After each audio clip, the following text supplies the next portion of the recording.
As we pay tribute to India's former Prime Minister, Dr. Manmohan Singh, who passed away yesterday at the age of 92 years. The final rites will take place tomorrow between 10 to 11 a.m. and the family is awaiting the return of Dr. Singh's daughter.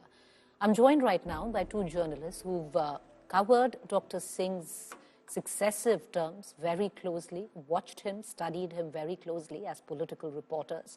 Rashid Kidwai, author and political analyst, Javed Ansari, senior journalist. Welcome. Javed, to bring you in first, how would you think it is befitting to pay tribute to Dr. Singh? I think Dr. Singh was arguably one of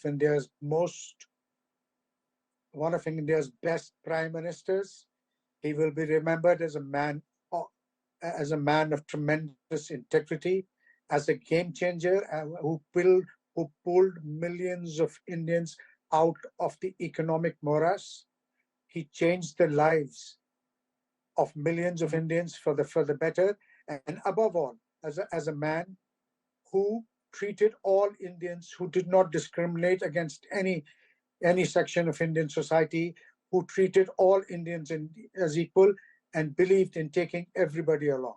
He was, like everybody else has said, he was a man of tremendous integrity, of unimpeachable honesty, and despite all the wild and baseless charges that were made against him, not an iota of which were proved in the court of law, Dr. Manmohan Singh's legacy stands as someone who didn't, for him, it was not about him. It was always that India mattered first. He came from very humble beginnings, but he never advertised the fact.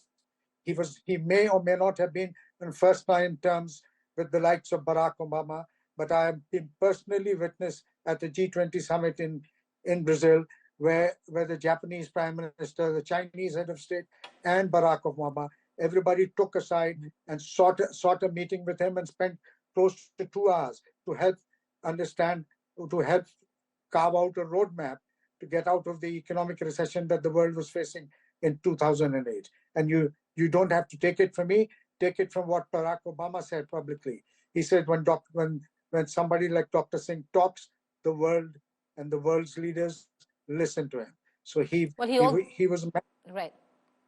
But he also, in his book, where he detailed, the caption on a picture with Dr. Singh, did say an uncommonly decent man. But I want to, cut across to Rashid Kidwai right now. He's also with us. Mr. Kidwai, there'll be, since the morning, there's so much that has been spoken of on how Mr. Singh was the architect of Indian reform when it came down, how he stood steadfast when the India-US civil nuclear deal was being signed, where he was a technocrat, an economist, the RTI, the Aadhaar, the Manrega, all of that. But can you give us facets which possibly a reporter that studied him very closely knew?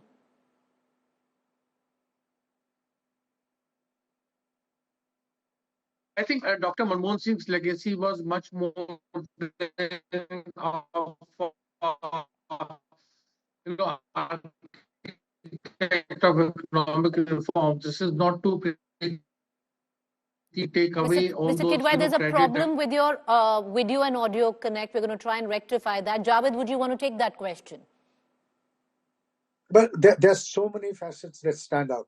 I remember a conversation I had with him when he was leader of the opposition in the Rajya Sabha, and this was before the BJP came to power the first time around under Prime Minister Vajpayee. And he says, look, if they come, they will make deep inroads and they will implant their roots, and it will be very difficult to dislodge them. And he also said that in very many ways they will turn the clock back on India. Despite all the criticism heaped at his door, despite all the false allegations made against him, okay, I never for one heard Mr. Singh say one strong word, one word in anger against all these people.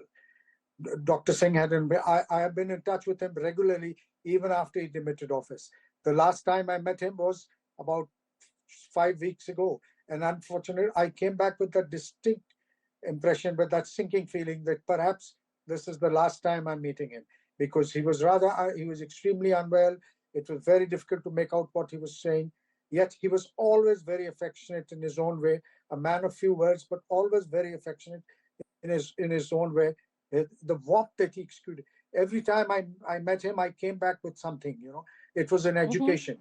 It was you came back enlightened, and there were many things that he shared, and it wouldn't be proper for me or for anybody to divulge. There were no state secrets, but nonetheless, there were his impressions of events and people.